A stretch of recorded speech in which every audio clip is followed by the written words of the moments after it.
여러분 안녕하십니까? 정관용입니다.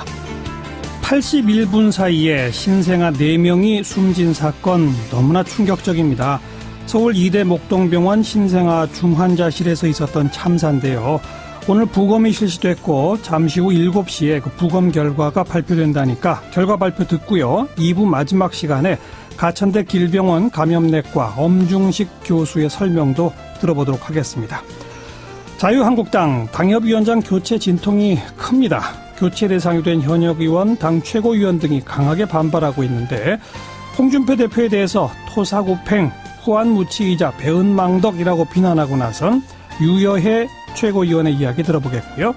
학생들이 직접 교내 인권 침해 사례집을 펴내고 있답니다. 네, 이 책자를 만들고 있는 정진아 학생과의 인터뷰도 보내드리겠습니다.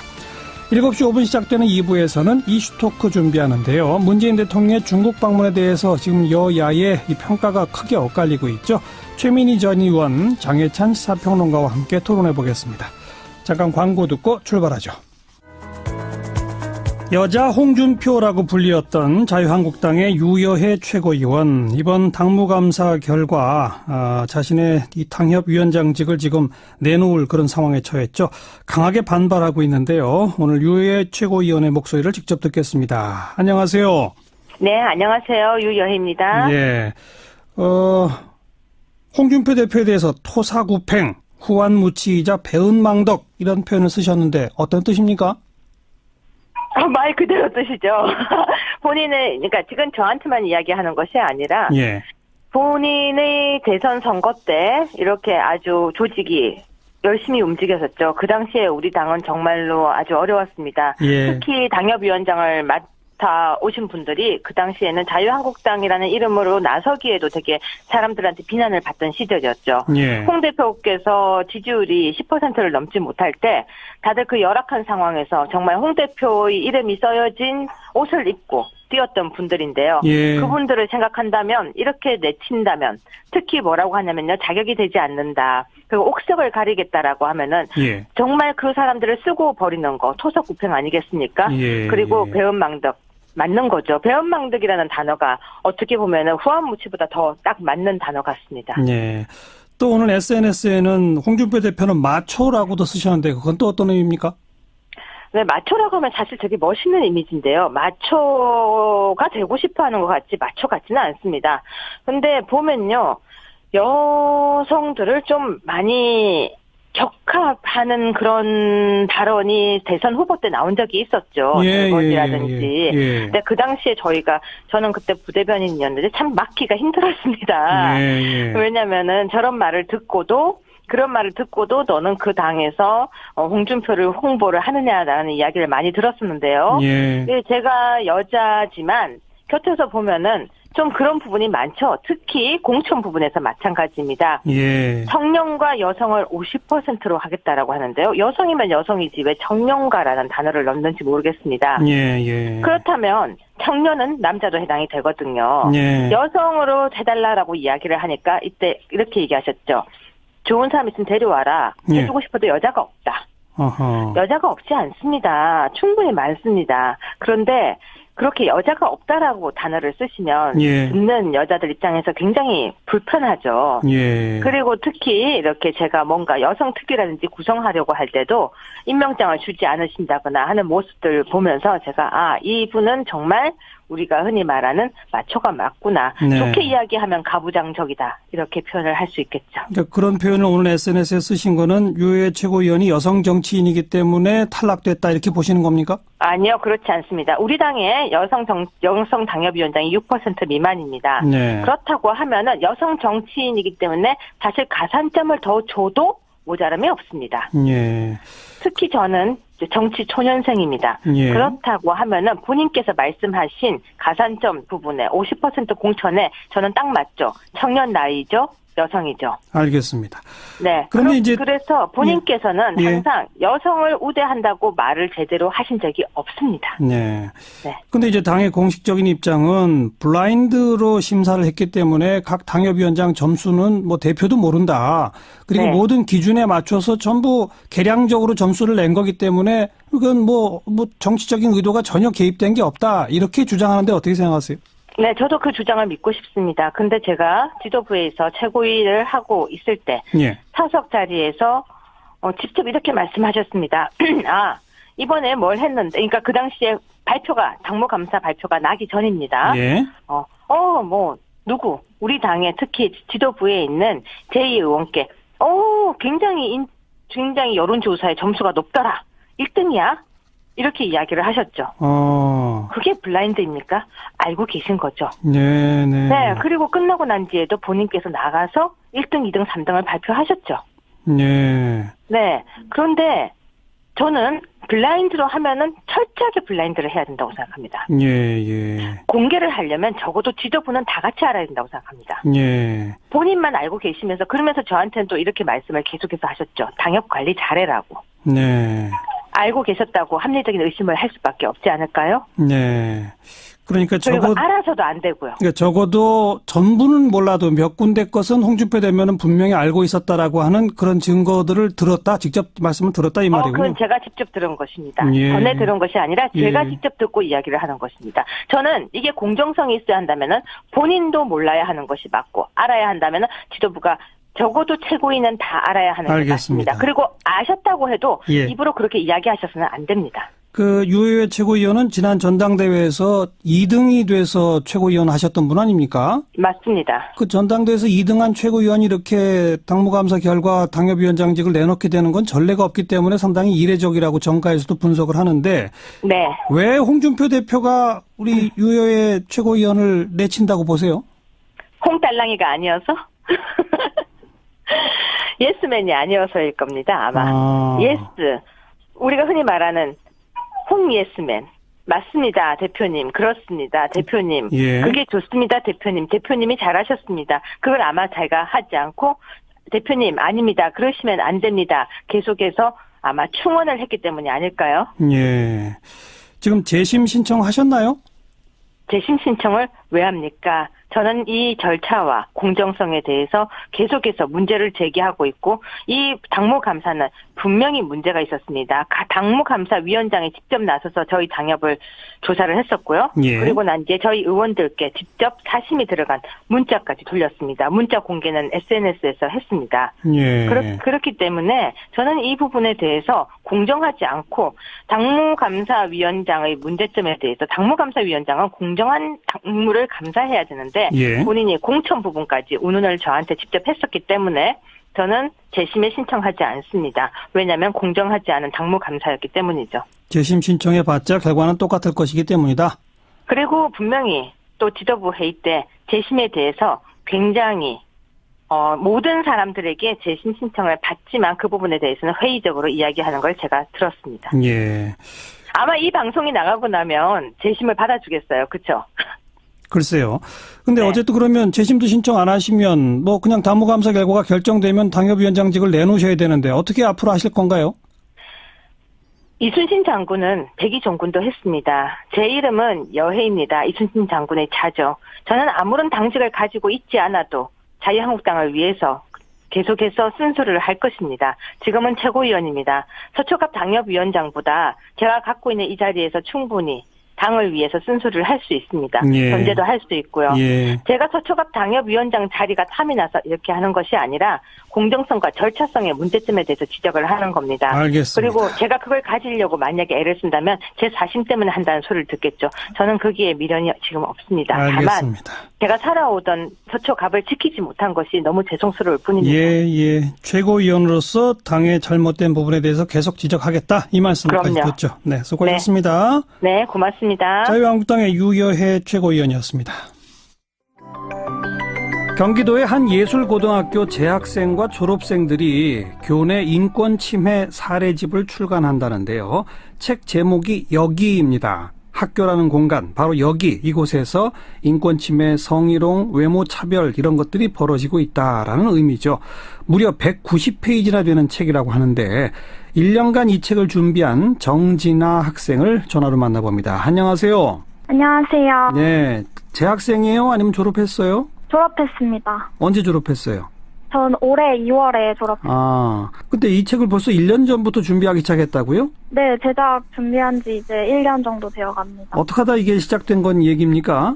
SNS에서 저희 학교 내에서 있었던 인권 침해 사례가 화제가 됐고 그걸 이제 취합해서 책자로 발간을 하면 그런 일들이 재발하지 않을 수 있겠다. 그리고 또 그런 걸 보고 경각심을 가질 수 있겠다 하는 생각에서 책자를 제작하게 됐어요. 예, SNS상에 인권 침해 사례들이 막 또 올라간 게 언제부터입니까?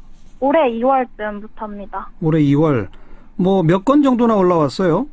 제보는 270건 정도가 있어요. 그래요? 이런 제보들이 SNS에 올라오고 나서 그러면 뭐 교육 당국이나 뭐 이런 데서는 아무 조치를 안 했습니까? 교육청에서 연락을 와서 학교 감사를 했는데 네. 선생님 3분이 수사 후에 무혐의 처분을 받으시고 2분은 학교 측에서 경고를 받는 정도로 끝이 났어요. 교육청에서는 3명은 수사 의뢰했고 2명은 학교에서 징계하라라고 했군요. 네. 근데 그 수사 의뢰된 거는 다 무혐의가 났어요? 네. 그리고 학교 징계는 그냥 경고입니까? 네, 거기서 끝났어요. 결과가 그렇게 나오는 걸 보고 학생들은 반응이 어땠어요? 아무래도 좀 폭력이 공공연한 상황이었는데 예. 이렇게 처분이 안타깝게 나니까 예. 저희로서는 좀 억울한 부분도 있고 예. 또 화가 나기도 하고 왜냐면 학교 측에서는 제대로 조치를 취하겠다 이런 식으로 얘기를 하셨거든요. 예. 근데 저희가 어떻게 할 도리가 없으니까 저희는 이제 책자 제작이라도 열심히 해서 이런 일들을 더 알리자 하게 됐죠. 예. 어떤 사례들이 있는 겁니까? 뭐 여러 가지가 있는데 그중에서 뭐 학생한테 빗자루를 얼굴에 갖다 대면서 질문에 대답을 하지 못하면 이 빗자루로 너를 때리겠다 이런 식으로 얘기를 하시고 예. 영어 단어를 가르쳐 주겠다고 하면서 영어 단어와 발음이 유사하다고 뭐 여자가 옷을 푸른다 이런 식의 얘기를 하신다거나 예. 성추행 경험이 있다고 상담 중에 얘기를 했는데 그런 학생한테 네 성격이 그래서 뭐 그럴만하다 이런 식으로 얘기를 하신다거나 어허. 동의 없이 머리를 쓰다듬고 뭐 손을 만지시고 그런 일들도 비일비재하다고 제보가 들어왔었어요. 예. 정진아 학생도 혹시 그런 침해를 당한 적이 있습니까? 네, 저 같은 경우에도 이제 제가 그 학교폭력 피해자로 신고를 했었는데 예. 절차를 진행하던 중에 저한테 학교폭력 담당 선생님이 오셔서 예. 너는 피해자니까 웃고 다니지 말아라. 네가 가만히 있는 게 학교 일을 진행하는 데 도움이 된다 이런 식으로 얘기를 하시거나 예. 제가 남자친구랑 모텔에 갔다는 거짓 소문이 학교 선생님들 사이에서 돌았다면서 예. 너를 명예훼손으로 학교 명예를 훼손한 잘못으로 자퇴를 시킬 수도 있었는데 그러지 않았다. 사이 여겨라 이런 식으로 얘기를 하시더라고요. 학교 폭력의 피해자인 학생한테 그런 얘기를 했다. 네, 그러면서 이제 오히려 네가 가해자일 수도 있다 이런 식으로 얘기를 하시더라고요. 네. 이 책은 그래서 몇 명의 학생들이 함께 만들고 있습니까? 총 11명에서 제작을 하고 있습니다. 이 책 만든다는 걸 알면 학교에서는 달가워하지 않을 것 같은데요. 네, 처음 그 제작 소식을 말씀드렸을 때도 학교 측에서 징계를 알아서 할 테니까 책자는 제작하지 말고 배포도 하지 말아라 이런 식으로 얘기를 하셨어요. 징계를 알아서 한다는 얘기는 이런 인권 침해 당했다라고 하는 제보에 해당 교사들을 징계하겠다 이렇게 말했다는 거죠? 네. 그리고 뭐 시정 조치를 취하겠다, 제도적 절차를 마련하겠다 이런 식으로 얘기를 하셨는데 네. 대학생 친구들한테 들어보면 실질적으로 별로 변화한 건 없다고 예. 그런 얘기를 네. 별다른 조치도 없이 그냥 책을 내지 말라고만 했다. 네, 실제로 책자를 만들어서 학교에 가져갔을 때도 예. 선생님께서 배포를 허락할 수 없다고 얘기를 하셔서 예. 아직까지 배포를 못하고 있어요. 이 책은 이제 완성된 거죠? 네, 책자는 완성이 됐습니다. 근데 지금까지 배포가 안 됐습니까? 우리 방송 들으시는 분들이 혹시 이 책을 보고 싶으면 어떻게 해야 합니까? 저희 카카오톡에 오픈 카톡에 책자 여기라고 검색을 하시면 저희 책자 구매할 수 있는 채팅방이 있어요. 거기서 이제 저희가 절차에 따라서 안내를 해드릴 수 있고, 근데 책자를 저희가 학생이다 보니까 많이 제작을 못해서 주문을 받는 만큼만 제작을 하려고 하고 있어요. 예. 오픈 카톡방에서 책자 여기. 네. 예. 1년 동안 이거 준비하면서 어떤 점을 많이 느꼈습니까? 제보를 하시는 분들 중에 제보를 하기를 무서워하시는 분들이 많이 계셨어요. 그래서 저희가 그런 말씀을 들을 때마다 이게 정말 피해자가 보호받지도 못하고 오히려 피해 사실조차 말할 수 없는 환경이라는 거를 느끼고 그래서 예. 이 책자 제작에 더 책임감을 갖게 되고 예. 자기가 당한 일은 많지만 얘기를 할 수 없다. 하지만 응원한다. 이런 얘기를 들으면 이게 정말 제도적 장치가 빨리 마련돼야겠구나. 그런 생각도 들고 또 다른 예고나 자사고에서도 연락을 많이 받았어요. 멋진 일을 한다. 응원한다. 이런 식으로 얘기를 들었는데 그런 얘기를 들어보면 이제 이런 폭력적인 사례들이 저희 학교에서만 일어나는 게 아니라 되게 비일비재하게 일어나고 있다는 걸 느꼈어요. 네. 그래서 더더욱 이 책이 꼭 필요하구나. 이 책을 통해서 해당 학교뿐 아니라 모든 학교의 인권침해, 학생에 대한 인권침해를 좀 사회적 문제로 제기해야 되겠다. 이런 생각이시군요. 네네. 네. 수고 많았습니다. 고맙습니다. 감사합니다. 네. 정진아 학생이었습니다. 의제와 전략그룹 더모아의 윤태곤 실장 어서 오십시오. 네, 안녕하세요. 네, 조금 아까 유여회 최고위원 인터뷰도 함께 들었습니다만 자유한국당 당무감사 후폭풍 만만치 않네요. 오늘 최고위원 회의도 취소됐는데요. 네. 모든 언론들이 그렇게 보도하는데 저는 근데 이 정도는 예상한 거 아닌가 싶어요. 네. 어떻게 보면 생각보다는 심하지 않다. 이렇게 볼 수도 있을 것 같습니다. 반발이 없을 수가 없죠. 그렇죠. 예. 30% 정도를 물갈이했는데 근데 이런 면이 있습니다. 현역 의원은 4사람밖에 교체가 안 됐어요. 그렇죠. 110명 정도 되지 않습니까? 예. 4%가 채 안 되는 거잖아요. 낮은 거예요, 사실은. 그렇죠. 일상적인 당무감사에 비해도. 그리고 이 4명 중에는 제 이름은 말씀 안 드리겠는데 이미 구속 중인 분도 한 명 계세요. 그렇죠. 빼면 3명이거든요. 예. 최경환 의원 같은 경우에도 당협위원장 자리는 유지하지 않습니까? 네. 생각보다 좀 작다고 봐야 되겠죠. 현역 의원 물갈이 폭은 확실히 적은 네. 거죠.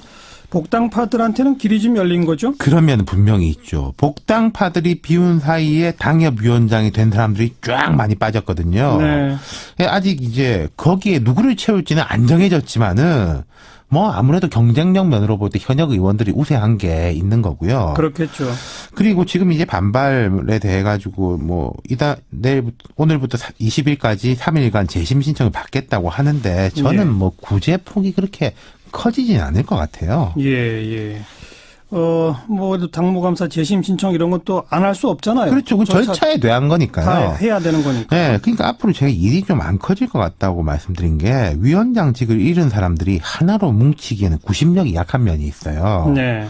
오히려 그리고 홍준표 대표는 딴 게 더 걱정일 겁니다. 이게 아니라. 딴 거 뭐요? 오늘 그 대법원 선고일자 나왔지 않습니까? 네네. 22일로 결정됐죠. 맞습니다. 예. 이번 주 아닙니까? 일단 법적으로, 정치적으로 시나리오가 각각인데 법적인 시나리오를 따져보면은 대법에서 무죄가 나면 끝입니다. 끝이죠. 완전 자유의 몸이죠. 예. 그리고 이게 박근혜 정부 시절에 검찰이 기소한 거니까 무슨 이 정부에서 홍 대표 봐줬다 이런 이야기 나올 수도 없는 거고요. 네. 그런데 이제 유죄가 된다면, 즉 파기환송이 된다면 복잡하죠. 고법에서 무죄가 됐는데 대법에서 유죄 취지로 본다고 해도 완전 끝이 아니에요. 고법으로 다시 돌아가는 거지 않습니까? 그렇죠. 말씀하신 대로 파기환송이니까. 예. 그럼 홍 대표가 이걸 받아들이고 자기가 고법에 다시 안 가겠습니까? 갈 거 아니겠습니까? 예. 그럼 파기환송심에서 고법이 다시 가고 거기서 다시 유죄가 나면 또 걸고 그럼 다시 대법으로 올라가고. 하지만 일단 대법에서 유죄 취지로 파기환송을 했다면 고법에서는 유죄가 나는 게 거의 기정사실 아닙니까? 그 가능성이 높죠. 훨씬 높죠. 예. 그러니까 완전 확정까지는 시간이 한참 걸릴 거예요. 법적으로는 그렇지만 정치적으로는 유죄하면 또 달라지는 거 아닙니까? 그렇죠. 정치적으로는 무죄가 되면 홍 대표 정치적 행보에 힘이 붙는 거죠. 당에 대한 장악력 더 강화해 나갈 것이 분명하고 지금 당협위원장 자리를 한 3분의 1 비웠지 않습니까? 예. 여기도 빨리빨리 채울 거예요. 제가 생각할 때는. 예. 그런데 유죄가 된다. 자, 리더십이 당연하게 흔들리는 거 아니겠습니까? 그렇죠. 이른바 반홍 의원들 뿔뿔이 흩어져 있는데 아까 유효의 최고위원분 같은 분 앞장서가지고 물러나라 하지 않겠습니까? 그렇겠죠. 사실 홍 대표가 지금 대법원에 걸려 있는 것도 조금 그런데 대법에서 유죄 취지 판결 받아놓고 제1야당 대표하냐? 이 좀 말이 안 된다. 이런 식의 이제 목소리가 높아지겠죠. 당연히 그렇겠죠. 그런데 그 경우에 만약에 홍 대표가 물러날까? 저는 또 그렇지도 않을 것 같거든요. 글쎄요. 대법원 내에서 유죄 취지의 파기환송까지 나면 못 버틸 거 아닐까요? 근데 자기 발로 이게 먼저 물러나지는 않을 것 같다는 거죠. 혼란이 극심해지겠네요. 그렇죠. 근데 그렇게 된다고 해서 무슨 친박이 좋아지냐? 그건 아닐 것 같거든요. 그쪽은 또 다음 이미 이제 대표할 만한 사람도 없죠. 건너갔고 물이 건너갔고 그렇다면은 우리가 시나리오로 볼 수 있는 게 단기적으로는 김성태 원내대표한테 힘이 확 실리는 거 아니겠습니까? 김성태 원내대표한테 힘이 확 실린다는 말은 복당파들이 전면에 나설 수 있는 길이 넓어진다는 거죠. 친박계는 홍 대표가 쳐냈는데 그럼 홍 대표가 자리를 비워버리면은 그 진공 상태가 되는 거를 채울 수 있는 사람들은 주로 이제 복당파들. 뭐 예컨대 김무성 의원이 좀 나서야 되는 거 아니냐. 이런 의견도 나올 수가 있는 것이고.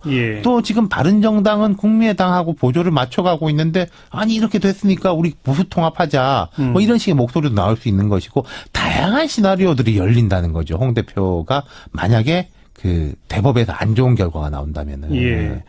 근데 이게 전부 가정법에 기초한 분석이었으니까. 그렇죠. 제가 말씀드린 거는 이 경우에는 이러하고 저 경우에는 저러한데 미리 좀 보시면은 이해에 도움이 될 거다. 이렇게 설명을 드리는 거죠. 22일이 홍준표 대표한테는 어쨌든 운명의 날이라고 그렇습니다. 봐야 되겠네요. 대통령 선거에 더 중요한 날일 겁니다. 그나저나 이 대선 전부터 대법원에 가 있었는데 왜 이렇게 대법원 판결을 날짜는 늦게 잡히는지. 아무튼 22일을 지켜봅시다. 수고하셨어요. 감사합니다. 윤태곤 실장이었습니다. 히스다키 1부 마칩니다. 잠깐 뉴스 들으시고요. 7시 5분 2부에 다시 뵙죠. 오늘 하루 화제가 된 뜬 뉴스들부터 정리해드립니다. CBS 김현지 기자 안녕하세요. 네, 안녕하세요. 네, 저 소식이요. 네, 오늘 서울과 수도권에 올해 첫 대설주의보가 내려졌습니다. 펑펑 내리는 눈은 예뻤지만 저는 오늘 출근길 상당히 힘들었는데요. 대설주의보는 24시간 안에 눈이 5cm 이상 쌓일 때 발효됩니다. 오후부터 눈발은 잦아들면서 대설주의보는 해제됐는데요. 서울은 5.1cm, 인천은 4.1cm 등 중부지방에 2에서 최대 10cm의 눈이 쌓였습니다. 눈으로 인한 피해는 없었어요? 새벽부터 내린 큰 눈은 하늘길을 막았습니다. 아하. 오늘 하루 결항되거나 지연된 비행편은 인천공항에서만 109편, 김포공항은 85편에 이릅니다. 또 지금은 모두 해제됐지만 오전 한때엔 이 경사가 심한 인왕산길, 북한산길 등 서울 시내 곳곳이 통제되기도 했습니다.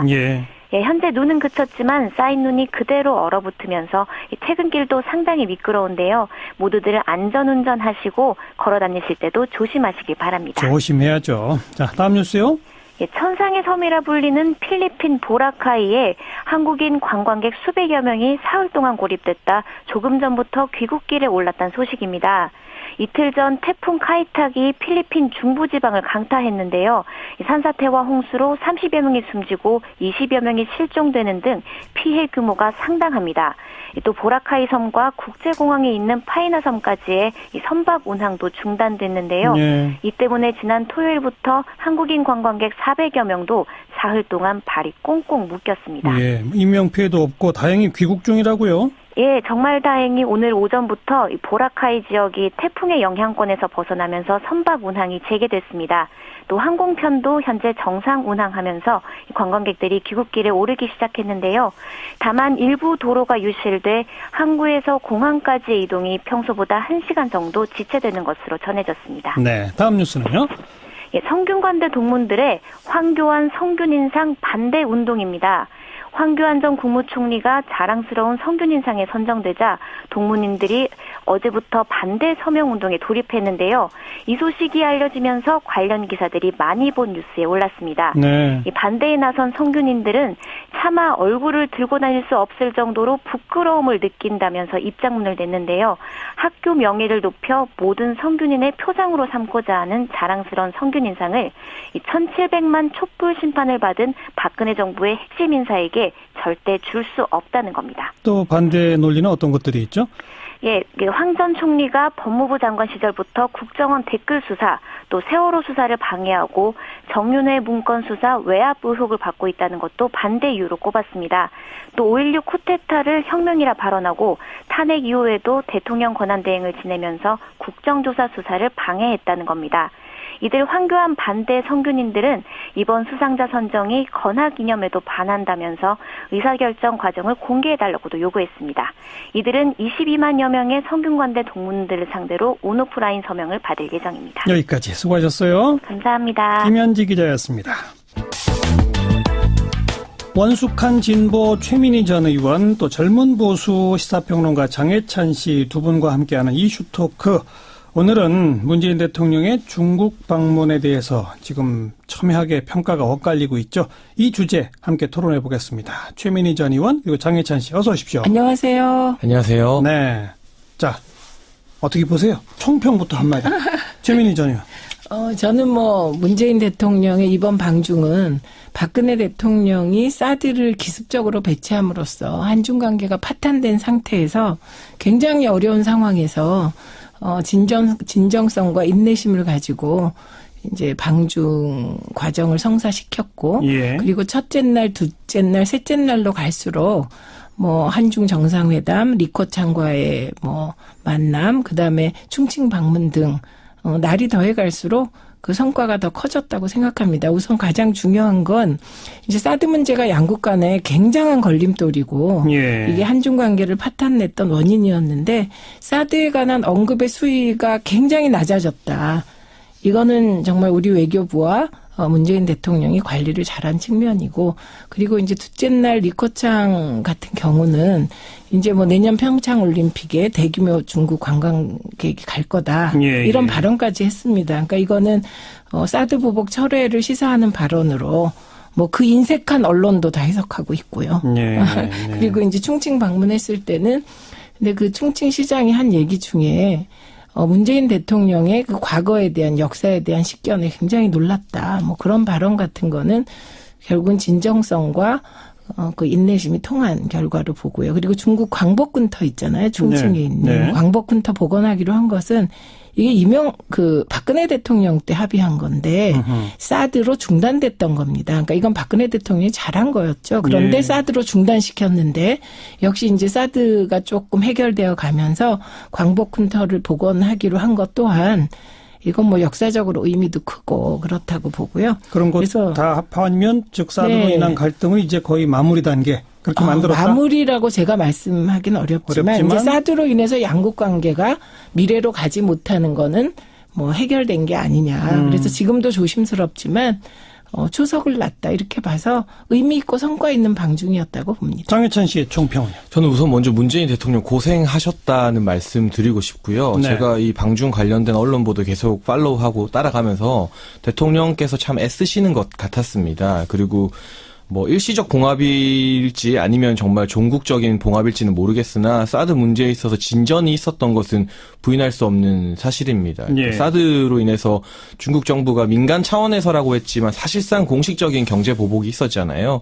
그 부분에서 우리가 WTO 제소까지도 참아가면서 그리고 피해액을 실사 조사하는 것마저도 중국과의 관계에 마찰이 있을 수 있기 때문에 정부에서 좀 지양하는 방향으로 계속 인내해왔고 이번 국빈 방중을 통해서 그 사드 문제가 좀 해결될 기미가 보였다. 이것은 대통령의 노고라고 평가할 수 있겠는데요. 네. 저는 언론에서 홀대 논란이라던가 기자 폭행 논란 등 여러 가지 논란이 방중 기간에 불거졌습니다. 그 부분은 아무래도 이 일정을 조율해야 하는 외교 당국자 실무진들의 좀 아쉬운 부분이 있었음은 부인할 수 없을 것 같고요. 또 한 가지 제가 꼭 언급하고 싶은 것은 대통령께서 참 고생하셨는데 이 북경대 연설문을 보면 우리나라를 이제 작은 나라로 표현하고 중국을 이제 대국으로 표현하면서 우리나라가 이제 중국의 꿈에 함께할 것이라는 표현을 했습니다. 네. 사실 이 부분 우리가 중국과의 외교 문제를 풀기 위해서 노력하시는 부분 참 이해가 되지만서도 이 외교적인 대통령의 연설에서 본국을 소국이라고 낮춰서 표현하는 전례가 과연 있었던가 이 부분이 좀 많이 아쉬웠고요. 사실 우리가 중국과의 관계가 굉장히 중요하고 중국을 무시할 수 없는 강국인 것은 맞습니다만 민주주의라던가 문화적인 측면 그리고 여전히 1인당 GDP나 기술력에서 한국이 그렇게까지 스스로를 소국이라고 표현하면서 중국몽을 함께 하겠다고 완전히 엎드려야 될 나라인가 이 부분에 대해서 국민들이 자존심에 조금은 상처 입지 않았나 싶었어요. 사실은 그래서 이 국빈 방중이 앞으로 우리가 아시아 패권 국가로 떠오르고 있는 중국과의 관계 설정을 어떻게 해야 될지 정치권은 물론이고 언론과 국민들이 이 기점으로 다시 한번 진지하게 생각해 볼 수 있는 분수령이 된 것 같고요. 제가 하나 또 꼭 좀 지적하고 싶은 것은 노영민 중국 대사. 예. 시진핑 주석한테 신임장을 제정할 때 방명록에 만절필동이라는 표현을 쓴 게 알려졌습니다. 이게 이제 선조가 명나라의 숭배와 감사를 표현할 때 썼던 말인데 알고 썼으면 참 너무 지나친 친중 의식이 드러나는 것이고 모르고 썼어도 대사로서 적절치 않은 이 발언 표현이라 생각되는데요. 이 단어의 뜻을 좀 소개해 주세요. 만절필동 같은 경우는 이제 황허의 강물이 수없이 꺾여도 결국 동쪽으로 흐르듯이 천자를 향한 제후의 깊은 충성심, 신하가 황제에게 충성심을 표현할 때 쓰는 사자성어입니다. 네. 이 부분을 중국 대사가 시진핑 주석에게 이 신임장을 주면서 제정하면서 썼다는 것은 좀 부정적으로 보이고요. 우리가 균형 외교를 잘 해야겠지만 혹시 이 정부나 이 여당에서 너무 지나치게 친중 성향으로 가는 것은 아닌지 그 부분에 대해서는 좀 재고해 볼 필요가 있을 것 같습니다. 이건 친중을 좀 넘어섰네요. 장해찬 씨의 평가에 의하면. 그거 아닙니다. 자, 설명해 보세요. 최민희 전 의원. 지금 그거를 이게 이제 만절필동 이게 뭐 이렇게 어려운 말들을 사실 쓰시는지 모르겠는데 노영민 대사가 그렇게 썼어요. 네, 썼어요. 근데 이게 지금 말씀하시는 건 사대주의자들이 그렇게 썼을 때 쓴 거고요. 이건 그대로 네이버 찾아보시면 말뜻이 나옵니다. 그게 이제 결국은 일이 자기 길을 찾아간다. 한 길로 간다. 사필귀정의 뜻이고, 그다음에 또 하나는 충신의 충절이 변하지 않는다. 본래 이런 뜻이었습니다. 근데 임진왜란 이후에 명나라가 우리를 도와주게 되면서 우리 내부가 이제 정말 친명파가 판을 치면서 사대주의자들이 그런 식으로 쓴 거를 어떤 교수가 얘기를 했고, 네. 그거를 이제 하태경 의원이 가져다 쓰면서 쓸데없는 논란을 불러일으킨 거고요. 본래적 뜻은 그런 게 아닙니다. 그리고 더 중요한 건 이 주중대사가 이 말을 쓸 때 전체적인 맥락이 중요한 거죠. 전체적으로 이제 만절필동이라는 말을 쓰면서 이 어려움을 극복하고 한중 관계가 미래로 나아가자. 이게 전체적으로 쓴 거거든요. 만절필동이란 단어만 쓴 게 아니고요. 예. 한국말로 풀어서 우리가 지금 이렇게 어려움이 있지만 한중 관계가 거기에 굴하지 않고 미래로 나갔으면 좋겠다. 이게 다 썼기 때문에 이게 별 문제가 안 되는 내용을 사나이답지 못하게 하태경 의원이 그렇게 찍자를 붙는 겁니다. 그래서 이것도요. 그날 당일 그 얘기가 전해졌는데 문제 삼은 게 아니고 10일이나 지나서 그렇게 찾아낸 거라 이건 별로 논란거리가 아닌 것 같고요. 논란거리 아니라는 거에 대해서 장해찬 씨 한마디만 좀 해보시죠. 저는 결국 생명은 다 디테일에 살아있다고 보거든요. 이 만절필동 어쨌든 명나라 배후를 제하더라도 이 제후가 신하가 이제 군주에게 주로 쓰던 말인데 그 부분을 굳이 써서 논란을 일으켜야 했는가. 그리고 연설문에서도 굳이 소국이라는 표현을 안 썼으면 좋았을 텐데. 그 소국 얘기는 좀 이따 또 이런 작은 디테일들을 우리가 좀 간과하지 않아야 되고 그 안에서 결국엔 이 정부 여당이 중국을 바라보는 시선이 나오는 게 아닌가 그런 우려를 하고 있는 것입니다. 최민희 전 의원. 아니 근데 그게 틀린 말씀이시라니까요. 그러니까 좀 사실을 알고 얘기를 하자 전 이 말씀을 드리는 거고요.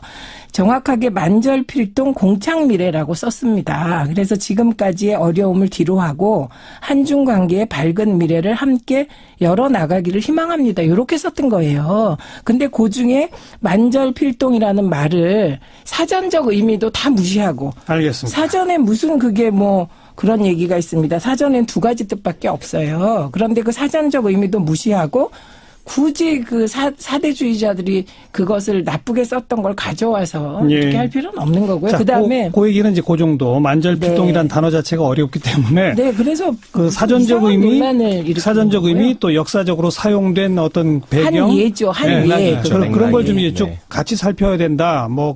이번에 노영민 대사가 한 것은 전혀 맥락이 다르다. 이런 2가지 주장을 좀 같이 들어봤고. 아니요. 그리고 그건 너무 웃기는 북경대 연설문 얘기를 좀 넘어가 보죠. 큰 나라 작은 나라 소국이라고 쓴 게 아니죠. 그거를 또 소국으로 바꾸니까 어감이 달라지는데 중국이 큰 나라 맞습니다. 우리나라 작은 나라 맞습니다. 그런데 그것만 왜 꼭 집어서 얘기하세요. 큰 나라가 큰 나라답게 처신하라는 얘기는 왜 빼십니까? 그러니까 그 문재인 대통령의 그 북경대 연설문은 진짜 감동적인 연설문이어서 당일 북경대 들었던 청중들이 굉장히 호응도 컸고 그랬다는 거 아닙니까? 우리 언론에서는 상대적으로 보도가 덜 됐지만 그리고 이제 문재인 대통령 북경대 연설에서 오히려 인용할 게 많죠. 노신이 세상엔 본래 길이 없었다. 사람들이 많이 다니면 그게 길이 되었다. 그래서 중국과 한국이 새로운 길을 열어가자 이런 말씀이 사실은 핵심이었고요. 그래서 지금 큰 나라 작은 나라라는 말을 썼다. 그 말을 왜 썼는지가 중요하잖아요. 큰 나라가 큰 나라답게 할 때 중국의 꿈이 이루어질 거다. 그래서 큰 나라가 큰 나라라서 존경받는 게 아니라 큰 나라답게 행동할 때 존경받는 거다. 요게 핵심이었기 때문에 저는 여전히 그 야당이나 언론들이 그런 어떤 특정한 단어를 찍어서 비난하고 이건 흔들기라고 생각을 합니다. 씨, 한 말씀 해보시죠. 정확하게 그 부분 작은 나라라는 언급이 나왔던 구절 살펴보면 한국도 작은 나라이지만 책임 있는 중견 국가로서 중국의 꿈에 함께할 것이라는 대목이 있습니다. 일단 저는 의문이 드는 게 왜 우리나라가 중국의 꿈이 일단은 사회주의 독재국가인 중국몽이 무엇인지 모르겠지만 중국의 꿈에 과연 함께할다는 말 자체가 좀 무슨 말인지 좀 이해가 안 되고요. 이 뭐 작은 나라 우리가 영토의 크기만으로 단순히 표현하는 것은 좀 다소 눈 가리고 아웅이 아닐지 중국과 함께 이 동아시아의 평화와 번영을 이뤄가자 좋은 말씀들 많았지만 제가 아까 말한 것처럼 굳이 논란이 될 부분을 안 만드는 것 뭐 야당이나 언론이 일부러 논란을 잡아냈다 이렇게 말씀하실 수 있지만 어느 정권에서나 어느 정부에서나 야당이나 언론은 그 작은 틈을 파고들어서 논란을 만들고 그 의도를 파악하려고 노력하는 게 당연한 거 아니겠어요? 그러면 이제 뭐 우리 뒤에 혼밥 논란이나 이런 여러 가지 논란들 다루겠지만요.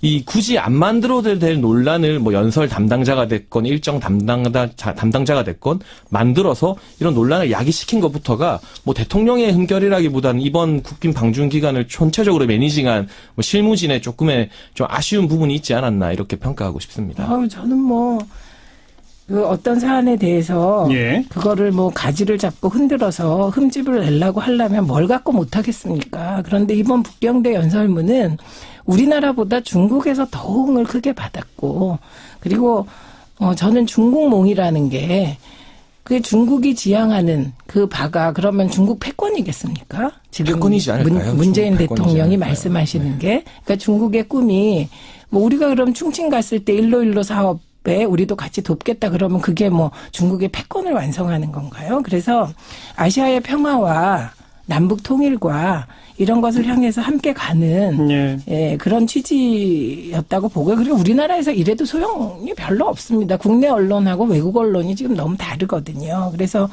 이게 조금 그러니까 저는 지금 야당이나 언론이 전 혼밥이라는 말도 말이 안 돼요. 혼밥은 박근혜가 한 게 혼밥이지.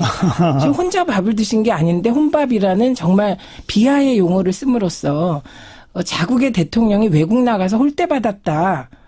대통령이 홀대받으면 좋습니까? 아니잖아요. 그래서 저는 지금 일부 야당과 언론의 태도 그러니까 언론도 이제 조금 달라졌거든요. 혼밥은 아닙니다만 중국 측 고위 관리자와의 식사 미팅 자리는 공식적으로 한 번밖에 없었던 것은 사실이죠. 2번이죠, 2번. 아, 2번. 그런데 우리가 거기 밥 얻어먹으러 갑니까? 목표가 있는 거잖아요. 그래서 저는 이거 되게 심각하게 생각을 해봤는데 그가 오바마가 쌀국수 먹고 촬영하면 그거는 미국이니까 멋있고 베트남 가서 심지어 이거를 약소국에 가서 대국이 그래서 멋있고 큰 나라인 중국에 가서 우리나라가 상대적으로 작은 규모의 나라인데 대통령이 서민들과 식사하면 그거는 비아냥거리고 이런 언론의 태도는 전 진짜 반성해야 된다고 생각을 합니다. 그리고 큰 나라가 어떻고 큰 나라 대통령은 서민 어디 가서 밥 먹으면 어떻고 이것조차 우리 속의 사대주의의 발로일 수도 있기 때문에 저는 이렇게 언론이 감성적으로 자기들만의 언어로 그들만의 문화 속에서 이게 새롭게 바뀌고 있는 한중 관계를 예단하려고 하고 이런 게 아닌가 이렇게 좀 깊이 있게 생각을 해봐야 될 것 같습니다. 들어보죠. 저는 우선 이 중국과 우리가 외교를 했지만 결국 우리가 4강 외교를 해야 되고 이 중국과의 국빈 방중 관계정을 우리의 다른 국가들 특히 동맹인 미국이 어떻게 바라볼까를 고려하는 것도 상당히 중요해 보이거든요. 그래서 뭐 좋은 뜻으로 말씀하신 것처럼 중국 몸에 함께하겠다 이런 발언을 당연히 이제 중국 패권을 우리가 돕겠다는 뜻으로 사용하지 않으셨겠지만 어쨌든 중국은 현재 미국과 대립하면서 아시아의 패권국으로 떠오르려는 의도를 좀 노골적으로 보여주고 있는 와중에 이런 자잘한 굳이 야기하지 않아도 될 이런 논란이나 발언들이 미국으로 하여금 과연 한국이란 나라를 신뢰할 수 있는 동맹국으로 보게 할 것인가 요것도 고려해야 될 것 같아요. 뭐 대중 전문가로 알려진 이제 서진용 고려대 명예교수가 이번 방중을 평가하면서 미국 입장에서는 한국이 배신자로 보일 수 있고 중국 입장에서는 이거는 이제 박근혜 전 대통령이 친중 행보를 걸었다가 사드를 배치하는 등 굉장한 실책을 저질렀죠. 그때부터 비롯된 것인데 기회주의자로 보일 수 있다 이런 식의 평가를 했거든요. 그러니까 그 부분에 대해서 우리가 좀 일관성 있게 단순히 중국한테 가서 중국 사드를 봉합하기 위해서 모든 걸 다 맞춰주는 것 중요하지만 미국이 바라보는 시선까지도 좀 다각적으로 고려했을 필요가 있을 것 같고요. 혼밥 같은 경우 청와대가 이제 불필요한 행사 줄이는 실용 외교라고 평가했었습니다. 그런데 이제 2003년에 노무현 전 대통령 국빈 방문했을 때 뭐 후신타오 주석을 비롯해서 총리와 연달아 만찬했고 모두 7차례 빡빡하게 식사 외교가 돌아갔었는데 이번에는 이제 리커창 총리 같은 경우도 청와대와 언론의 보도가 조금 다릅니다. 진실 게임 양상이 벌어지고 있는데요. 언론에서는 리커창 총리가 당초 베이징에 없다면서 이제 청와대의 오찬 요청에 응하지 않았다고 알려졌는데 실제로는 베이징에서 상무회의를 주재했다 이렇게 말을 했고요. 청와대에서는 리커창 총리에게 뭐 오찬 요청을 했으나 거절당한 적이 없다 이렇게 말했는데 베이징에 없었던 것도 아니고 북경에 있었으면 뭐 티타임이 아니라 왜 식사하면서 더 깊은 외교 하지 못했는지 우리가 밥 먹으러 간 건 아니지만 이 정상 외교에서의 이 중요한 기빈들과의 만찬이 이어지는 게 대부분의 이 방중이나 국빈 외교의 기본 아닐까요? 거기까지 하시고 답을 드리겠습니다. 이게 왜 미국에 대한 배신입니까? 그리고 일개 교수가 그런 평가한 거 그건 개인 생각입니다. 그리고 미국에서 지금 그렇게 배신했다 이런 말 하나도 안 나오는데 왜 우리나라 언론과 우리나라 지식인이 먼저 나서서 미국에 대한 배신이라고 합니까? 저는 이런 부분은 정말 문제라고 생각을 해요. 그리고 지금 말씀하실 때 언론에 보도가 됐는데 청와대가 그렇지 않다고 하면 누굴 믿습니까? 저는 이 부분은 정말 이해가 가지 않습니다. 그러니까 언론이 앞서 나가서 보도도 하고 언론이 수없이 많은 오보를 냅니다. 그리고 이게 중국과 은밀하게 그것도 리커창 총리하고 식사 약속을 하냐 안 하냐. 저는 뭐 식사 요청할 수도 있고 리커창이 할 수도 있고 우리가 거절할 수도 있다고 봅니다. 예. 이런 은밀한 거를 오보를 써내서 이번 방중을 흔들고 모욕내는 언론의 태도는 그 어느 나라 언론인지 오히려 묻고 싶고요. 그다음에 그런 생각에서 벗어나라는 겁니다. 2003년에 노무현 대통령이 중국 가셨을 때 그때 한중 관계하고요. 지금 이 파탄 지경에 있는 한중 관계를 보관하러 간 이 상황이 다릅니다. 이 중국이 우리나라에 느끼는 배신은 이게 박근혜 대통령이요. 중국 갔을 때 환대받은 거 언론 보도에 따르면 우리나라 중국 관계 지금 뭐 엄청나게 좋아졌어야죠. 그런데 옷 받고 있고 이런 거 언론이 얼마나 보도를 했습니까? 네네. 그런데 그 환대받은 결과가 뭡니까? 한중 관계 파탄이었거든요. 그래서 의전에만 치우치다 보면 내용을 이렇게 되어 있고요. 지금 중국이 사실은 체면만으로라도 이렇게 뒤통수를 박근혜 대통령한테 맞고 이제 정권이 바뀌어서 그나마 만나주는 거 아닙니까? 중국 입장에서. 예. 예. 그런데 처음부터 막 화려한 만찬을 뭐 7개, 8개 하고 그거 저는 원하지 않습니다. 그리고 국민들도 자세히 아시면 그런 식의 태도가 그걸 요구하는 것이 알겠습니다. 정말 과거에 젖어 있다. 알게 되실 것 같아요. 네. 제가 뭐 너무 일부러 기계적 중립을 지키려고 하는 건 아닙니다만 양 측면에서 장해찬 씨한테는 자유한국당의 반발에 대해서 어떻게 생각하시는지를 여쭤보고 싶고 최민희 전 의원한테는 사실 우리가 좀 서두른 면이 있지 않은가요? 한중 정상회담 중국 순방 그러다 보니까 일정 조정에서 뭐 우리가 조금 좀 너무 서두르다 보니까 몇 가지 조금 더 모양새를 좋게 할 수 있는 거를 놓쳤다든지 이럴 수는 있었던 것 아닌가? 저는 그 점을 좀 어떻게 생각하시는지. 자유한국당에서는 굴욕 순방, 치욕 순방, 외교 참사 심지어는 외교팀 전체를 갈아야 된다. 이런 얘기까지 나오는데 이것도 조금 심한 거 아닌가에 대해서는 장해찬 씨가 한마디. 네, 우선 제가 자유한국당 당직자나 관계자가 아닙니다만 우선은 이 친중 외교 박근혜 전 대통령이 전승절에 미국의 우방국에 아무도 참여하지 않았는데 천안문 막로에 오르면서 정말 노골적인 친중 행보를 보였었죠. 그로 인해서 근데 결과적으로 그 이유는 이제 중국이 북핵 문제에 적극적으로 나서주길 바랬던 것인데 결국 기대했던 효과를 못 얻고 사드를 급하게 배치하면서 이렇게 꼬여버렸습니다. 예. 그 부분에 대해서 자유한국당 어쨌든 친박 청산했다고 하지만 박근혜 정부로부터 계승된 정당이면은 먼저 좀 반성하는 게 먼저라고 저는 생각이 듭니다. 염치가 있다면 말이죠. 그리고 이 문재인 정부에서는 이 자유한국당이 국월 외교다, 조공 외교다 하는 걸 다 귀담아 들으실 필요는 없지만 박근혜 정부의 이 친중 외교 실패를 타산지적으로 삼아 주셨으면 하는 바람이 있습니다. 이렇게 보수주의자들이나 보수적인 정치인들 아니면 보수적인 국민들 같은 경우는 우리나라가 미국과의 굳건한 동맹으로 한미 공조를 바탕으로 이 대중관계와 대북관계도 풀어내길 바랐는데 박근혜 대통령이 처절하게 실패했습니다. 알겠습니다. 답습하지 않았으면 하는 정말 이 어떤 면에서 충정 어린 조언을 드리고 싶은 겁니다. 그러니까 굴욕, 지욕 이걸 떠나서 친중 외교 전략 그 기본에 대한 반성이나 재검토는 있어야 한다. 장해찬 씨는 확고한 소신이네요. 네. 최민희 전 의원, 일정 좀 서둘렀던 건 우리 쪽이 아니냐.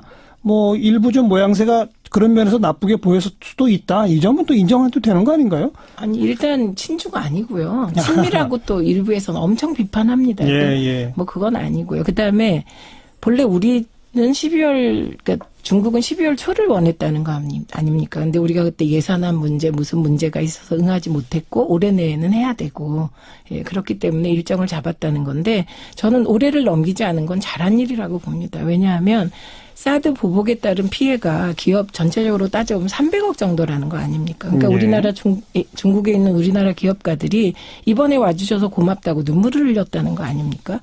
그다음에 또 하나가 있습니다. 지금 일본이 중국과 만나려고 정상회담을 하려고 난리인데 만약에 우리보다 먼저 일본이 중국과 만났다면 저는 뭐 야당과 언론이 어떻게 했을지 뭐 눈에 안 봐도 뻔하지 않습니까? 그래서 저는 그 한중 중일 간에 그 회담이 누가 먼저 열리느냐 굉장히 중요한 포인트이기 때문에 지금 저는 사드 보복을 당하고 있는 기업들을 위하여 한중 관계 빨리 풀 필요가 있었고 그리고 우리가 한중 회담을 먼저 함으로써 일본과 중국이 먼저 했을 때 오는 커다란 부담을 피해야 했기 때문에 연내했던 거는 이건 뭐 적절한 시기였다고 생각을 합니다. 근데 저는 판단이 잘 안 갑니다. 지금 외교 패러다임이 너무 바뀌어서 그러니까 7기 8기씩 막 그 파티를 하고 뭐 이런 게 잘하는 건지 전 그건 아닌 것 같습니다. 그래서 홀대론이라는 것이 어떻게 보면 야당과 언론에 의해서 확대 재생산된 측면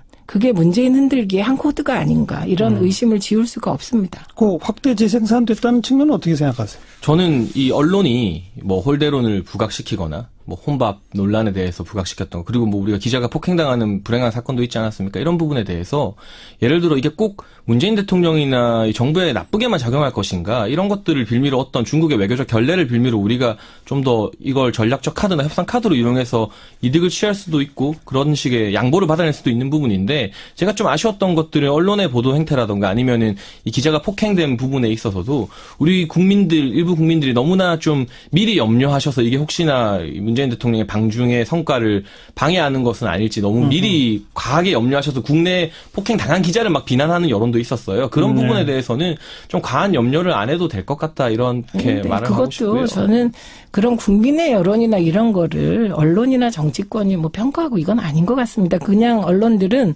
기자가 폭행 당했음에도 어떤 국민들이 많은 국민들이 왜 기자에게 동정적이지 않은가. 왜 그런 현상이 나타났을까 성찰하는 게 또 언론의 태도 아닐까 싶습니다. 예. 정상회담 하고 나서 뒷얘기가 이렇게도 무성한 것도 사실 전례가 별로 없는 일 같긴 합니다. 안 만들어도 될 논란을 왜 만든? 저는 실무진들 좀 실수가 있다고 어떤 의미에서는 봅니다. 이게 지금 이제 문재인 정부 집권 초기에 특히나 이 북핵 문제와 관련해서 중국 방문이 워낙 주목되다 보니까 정치적 관심도가 너무 높아져가지고 아주 작은 것부터 큰 것까지 전부 다 하나하나 쟁점이 돼서 그랬던 건 아닌가 싶기도 한데 문자로 또 많은 분들 의견 주고 계신데요. 0300 쓰시는 분께서는 지금 중국이 아부할 때가 아닙니다. 왜 이렇게 굽신대고 자존심도 없습니까? 친중이 아니고 굴욕이지요. 조선시대 4대 외교입니다. 이런 의견 주신 분도 있고요. 신영규님께서는 중국을 우러러본다고요? 착각도 자유입니다. 본디 국익을 위해서 노력하는 게 그런 거죠. 3091번께서는 박근혜 때도 3번 같이 밥 먹었다는 건데 2번 먹으면 홀되고 3번 먹으면 환됩니까? 뭐 이런 의견까지 다양하게 보내주고 계시네요. 자, 앞으로는 이제 정상회담 이후에 뭐 좀 사소한 작은 실수라든지 이런 걸 가지고 얘기가 많이 가기보다는 정상회담의 전반적인 성과 이거에 대해서 좀 제대로 평가하는 그런 분위기들이 좀 만들어졌으면 싶은 생각을 좀 해보게 됩니다. 수고해 주신 최민희 전 의원, 시사평론가 장해찬 씨 수고하셨습니다. 고맙습니다. 감사합니다. 사운드 오브 뉴스 시간입니다. 김민아 기자 어서 오세요. 안녕하세요. 오늘 들어볼 소리요. 안희정 충남도지사가 기자회견 열고 앞으로 계획에 대해서 입장을 밝혔는데요. 이 소리를 들어보시죠. 도민 여러분, 지난 7년 동안 감사했습니다. 열심히 일했습니다. 그리고 모든 성과가 있다면 도민 여러분들의 사랑을 덕분입니다. 그리고 모든 훌륭한 점이 있다면 그건 저의 부족함입니다. 저는 이 7년의 도전을 마무리하고 삼선 도전은 출마하지 않을 것입니다. 이제 새로운 도전자들에게 기회를 드리는 것이 도리라고 생각합니다. 남은 기간, 임기를 마치는 그 순간까지 남은 그 기간 최선을 다해 도전을 마무리하도록 하겠습니다. 현재로서는 보궐선거에 출마를 고려하고 있지 않습니다. 오래간만에 안희정 지사의 목소리를 들었는데 도지사 3선 출마도 안 하고 국회의원 재보선도 출마 안 한다? 이런 얘기죠? 그렇습니다. 애초에 재보선에 출마할 것으로 많이들 예상을 했는데 둘 다 안 한다라고 얘기를 하고 있습니다. 재보선에 나간다는 이유로 지금 도지사의 남은 임기를 사퇴하는 거는 좀 무책임한 거라는 생각을 좀 밝히기도 했는데요. 다만 이제 현재로서는 이렇게 얘기를 했기 때문에 출마 가능성 완전히 닫아놓은 건 아니다. 이런 해석도 일각에서는 하는 것 같습니다. 안희정 지사는 차기 잠룡으로 또 꼽히기 때문에 내년 지방선거에 대응하지 않으면 8월 당대표 선거에 도전할 것이다. 이게 이제 중론인데요. 지난번 대선 후보 경선 때 좀 중도층에 어필하는 이런 경쟁력이 확인된 바 있는데 당내 조직력은 부족하지 않느냐 이런 평가가 다수여서 그것을 보완하려는 시도가 되지 않겠느냐 이렇게들 해석하는 것 같습니다. 네. 그러면 다음번 충남지사 선거는 어떻게 되는 겁니까? 지금 여당의 경우에는 박수현 청와대 대변인 출마설이 유력하게 계속 나오고 있고요. 천안시 병을 선거구로 하는 양승조 의원 그리고 복기왕 충남 아산시장 등이 출마 의사를 밝힐 가능성이 크다. 이렇게 보도가 나오고 있습니다. 자유한국당 후보로는 정진석 의원이나 이명수 의원, 홍문표 의원 등의 이름이 나오는데 아무래도 현직 의원들이기 때문에 실제 출마를 할 거냐 이건 또 지켜봐야 될 문제일 것 같고요. 국민의당은 김용필 충남도 의원이 도지사 출마를 공식 선언한 상태입니다. 네. 말이 나왔으니까 다른 광역지자체 출마군도 한번 점검해보죠. 가장 경쟁이 첨예할 서울시장은 여당에서 박원순 시장의 삼선 출마가 유력한데요. 너무 오랫동안 하는 거 아니냐 이 여론이 있기 때문에 도전자들이 지금 기세가 상당히 올라 있는 상황입니다. 박영선, 민병두, 우상호, 이인영, 전현희 의원 등이 사실상 준비에 들어갔거나 혹은 또 준비할 가능성이 있다 이렇게 얘기가 나오고 있고요. 정청래 전 의원도 출마 의사를 공개적으로 지금 피력하고 있습니다. 언론은 또 임종석 청와대 비서실장이나 추미애 대표의 출마 가능성도 언급을 하고 있죠. 자유한국당 의 경우에는 방금 나왔던 이제 류여의 최고위원이 출마 의사를 갖고 있다 이렇게 밝히고 있고 홍준표 대표가 홍정욱 전 의원 역임 의사를 갖고 있다 이런 보도도 계속 나오고 있는데요. 예. 그 외에도 황교안 전 총리 등도 언급이 되고 있습니다.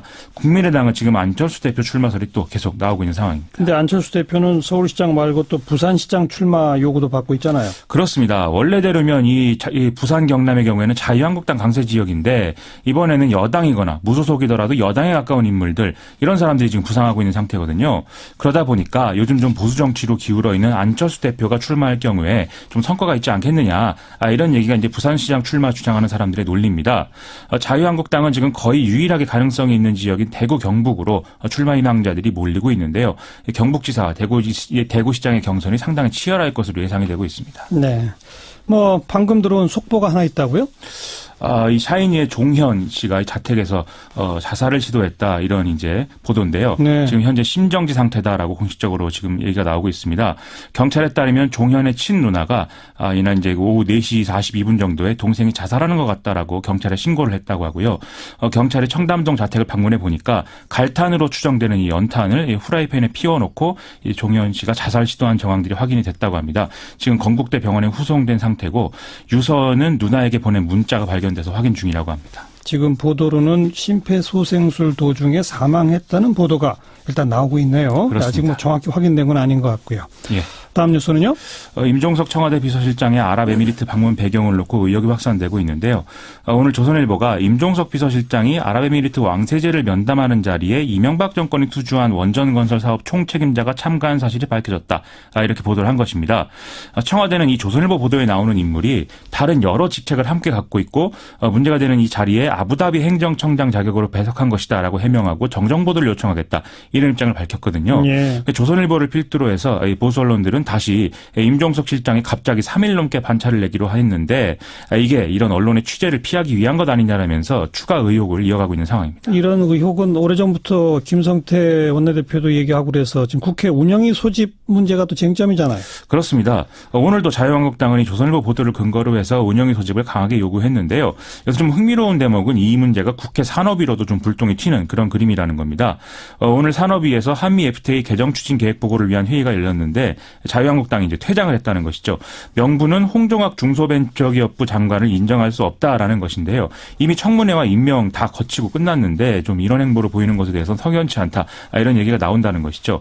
그런데 바로 이 자리에서 논쟁이 붙은 게 탈원전 정책 때문에 임종석 실장이 아랍에미리트에 급파된 거 아니겠느냐라는 것이어서 결국은 운영위 논란의 연장선상에 있는 거 아니냐라는 얘기 나오고 있습니다. 자유한국당의 정치적 목표는 지난주에 말씀드렸듯이 국회 운영위원장을 지키는 것이고 아마 이러한 일환으로 이러한 정쟁 구도로 가져가는 것 아니겠느냐 이런 얘기도 나오고 있습니다. 오늘 김성태 원내대표는 또 개헌특위 얘기를 꺼냈죠?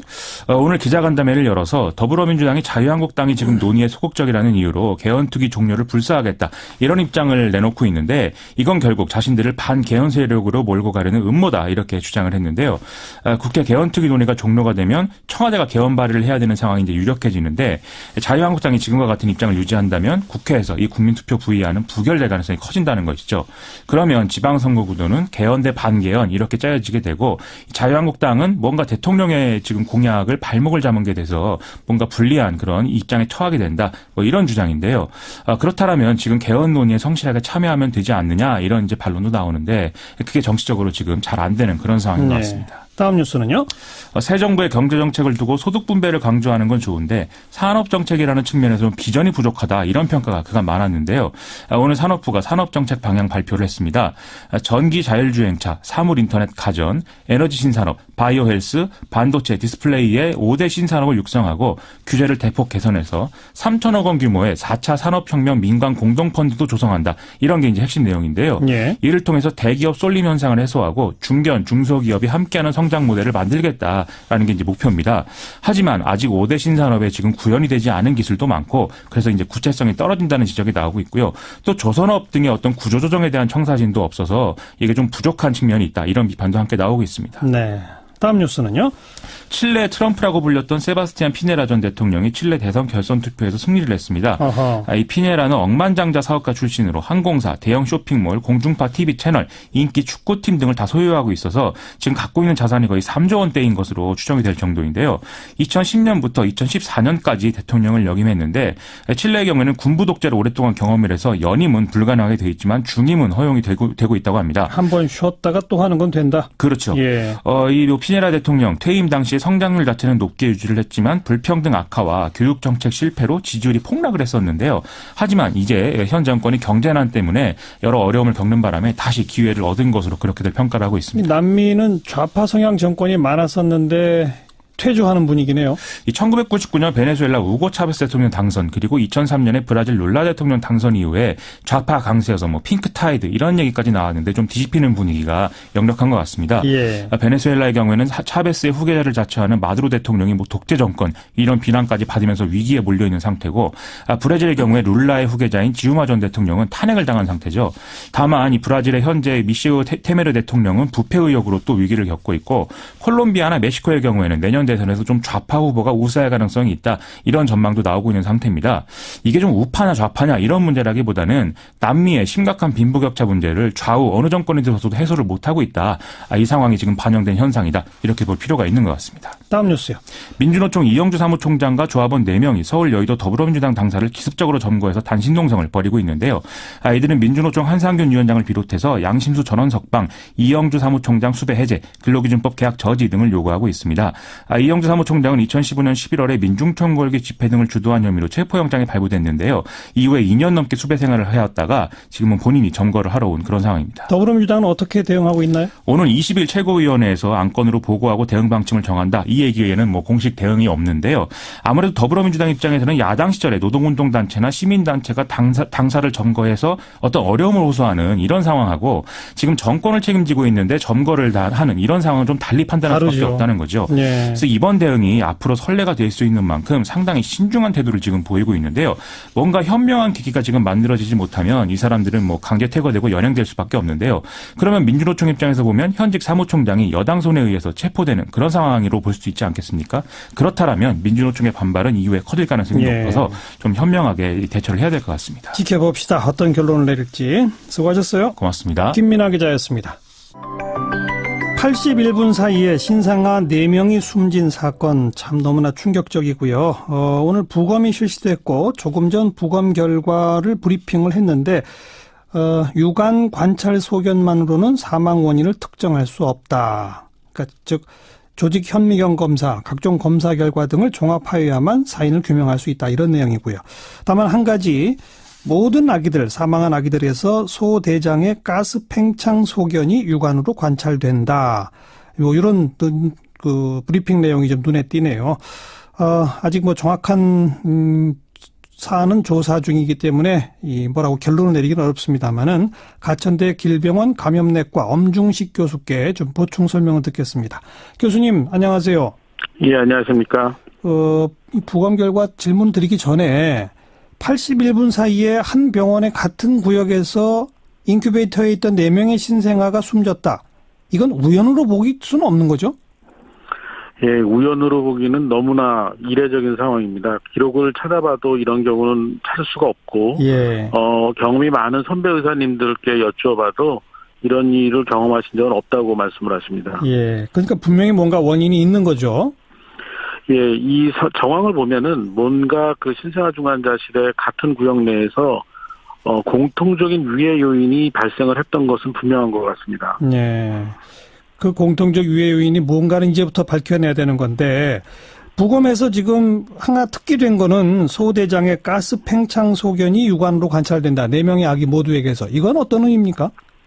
두 가지 의미가 가능합니다. 첫 번째는 이 아이들의 그 사망 원인이 소대장의 염증으로 인해서 시작이 되고 진행이 되었을 가능성을 시사하고요. 예. 두 번째는 소대장이 먼저가 아니라 어딘가 다른 부위에서 심각한 그런 폐혈증과 같은 중증의 감염이 시작이 돼서 예. 소장과 대장에도 영향을 미쳐서 부풀어 오르는 그런 두 가지 가능성이 모두 가능합니다. 예. 그리고 또 하나 지금 밝혀진 거는 신생아 4명 가운데 3명이 그람 음성균에 감염됐을 가능성 이건데 우선 그람 음성균이라는 건 뭐죠? 예, 우리 몸에 그 감염을 일으키는 세균은 진단하는 과정에서 배양 검사라는 걸 하게 되고 이 배양 검사를 하는 과정에서 이 균이 어느 쪽에 속하는지를 보기 위해서 현미경으로 보기 위해서 염색을 하게 됩니다. 예. 그 염색법을 그람 염색이라고 하고 예. 모든 세균은 그람 양성균 아니면 그람 음성균 두 가지로 나뉘어지게 되는데 예. 따라서 그람 음성균은 어떤 특정한 한 가지 균을 말하는 게 아니라 예. 여러 가지 그람 염색에서 음성으로 나올 수 있는 세균 모두를 말을 하게 됩니다. 그 좀 대표적인 것들은 어떤 것들이 있나요? 예컨대? 이제 이런 상황에서 가장 대표적인 균으로는 장내세균이라고 해서 대장균과 같은 균이 대표적인 세균이 되겠고요. 예. 이것 말고도 영어로 좀 어렵지만 클랩시엘라라는 세균도 있고 또 이런 장내에 있는 세균 말고 병원 환경을 오염시키는 녹농균이나 네. 아시네토박터라는 균도 이런 그람 음성균에 해당이 됩니다. 예, 그런 균들에 감염이 되면 지금 유관으로 드러나는 소대장의 염증 상태로 그 가스팽창이나 이런 상태로 결과가 나온다 이 말인 거죠? 네, 가능합니다. 그러면 이제 어느 균에 정확히 감염됐는가는 아마 빠르면 수요일쯤 돼야 밝혀질 수 있다고 하던데 네. 그 균의 종류를 밝혀냈다 하더라도 그게 어떤 경로로 해서 신생아들한테 됐는지 이건 또 어떻게 밝혀낼 수 있을까요? 이제 균이 분리가 돼서 어떤 균인지 특정이 되면은 그 균주의 특정된 균주의 특성에 따라서 주로 어디에서 살고 있는 균인지를 알 수가 있게 되고 예. 특히 이 균들의 항생제 내성 양상을 보면 이게 아이가 원래 갖고 있던 균인지 아니면 병원 환경에서 아이의 몸속으로 들어가게 된 균인지를 잠정적으로 판단할 수 있는 상황이 됩니다. 예. 그런 상황을 통해서 감염 부위와 감염 경로를 추정할 수 있을 것으로 예측하고 있습니다. 그래서 지금 국과수는 앞으로 이 현장에서 수거하는 수액과 주사기 세트 여기에도 정밀 감정을 시행한다고 하는데 그것의 이유가 뭔 거죠? 그 3명의 아이가 모두 똑같은 균이 나왔기 때문에 이 네. 균이 이 공기를 통해서 전파될 가능성은 거의 없다라고 볼 수가 있겠고 예. 또 아이들이 인큐베이터 안에서 공간을 이동할 가능성도 없기 때문에 예. 결국은 공통적인 그 감염원이 필요합니다. 이 공통적인 감염원은 둘 중에 하나인데 아이들의 그 정맥 혈관으로 직접 들어가는 수액이나 주사제가 아니면 아이들의 몸에 어떤 모니터링이나 아니면 치료를 위해서 삽입한 기구가 될 겁니다. 예. 이 둘 중에 하나가 될 가능성이 높기 때문에 이 수액이나 주사기 또는 아이에게 사용한 여러 가지 기구나 장비들을 모아서 수집을 해서 조사 분석을 해야 됩니다. 네. 이 신생아 인큐베이터가 있는 중환자실이라고 하는 것이야말로 감염을 차단하는 시설과 설비가 최고조로 잘 돼 있어야 되는 거 아닌가요? 신생아들, 특히 이제 이번에 사망한 미숙아 같은 경우에는 엄마로부터 받은 면역조차도 형성이 안 되어 있는 거의 면역 상태가 제로에 가까운 아이들이기 때문에 그렇죠. 말씀하신 것처럼 신생아 중환자실의 환경 관리는 아주 철저하게 이루어져야 됩니다. 예. 그렇지만 여러 가지 이유로 인해서 이런 것들이 지켜지지 못하는 경우가 있는데 대표적인 이유가 이런 신생아 중환자실을 이용해야 되는 아이들이 너무 많아진다든지 예. 아니면은 이 신생아 중환자실의 아이들을 진료해야 되는 진료 인력이 모자라게 된다든지 하면 이 환경 관리를 충분히 할 수 없고 예. 안전주사 실무라든지 아니면 무긴적 시술이 어려워지기 때문에 이런 경우 이런 유행 그러니까 이 전파가 일어날 수 있게 됩니다. 네. 그리고 16명의 신생아가 있었는데 4명이 사망했고 8명은 다른 병원으로 이송을 했는데 그중에 한 아이는 좀 지금 뭐 관찰을 요한다고 그러고요. 4명이 퇴원했다가 1명은 또 재입원했다고 그러거든요. 나머지 12명 아이들은 안전할까요? 역학조사 데이터가 이래서 중요한데요. 이제 다른 아이들에게도 비슷한 증상이나 아니면 비슷한 검사 소견이 나타났는지를 보는 게 굉장히 중요합니다. 그리고 예. 그 과정에서 이 아이들이 신생아 중환자실 내에서 공통적인 어떤 치료를 받거나 아니면 공적인 주사액 같은 거를 썼는지를 반드시 확인을 해야지 예. 다른 아이들의 안전도 확인할 수 있겠습니다. 공통된 주사기를 썼는지 같은 것도 기록이 다 남게 되어 있습니까? 주사기의 사용이나 이런 것들은 기억에 남지 않지만 투여한 수액이나 주사제의 종류는 남게 되겠고요. 예. 만약에 가능하다면 CCTV 같은 걸 분석을 하면 이런 일회용 주사기 재사용이나 이런 문제들도 확인이 가능하지 않을까 이렇게 조심스럽게 추정할 수 있습니다. 알겠습니다. 지금 뭐 경찰도 보건당국도 빨리빨리 최선을 다해 원인은 규명하고 또 다른 그 인큐베이터가 있는 신생아실까지도 점검해 나간다고 하는데 뭔가 빨리 좀 결론이 내려졌으면 좋겠네요. 오늘 도움 말씀 잘 들었습니다. 네, 감사합니다. 가천대 길병원 감염내과 엄중식 교수였습니다.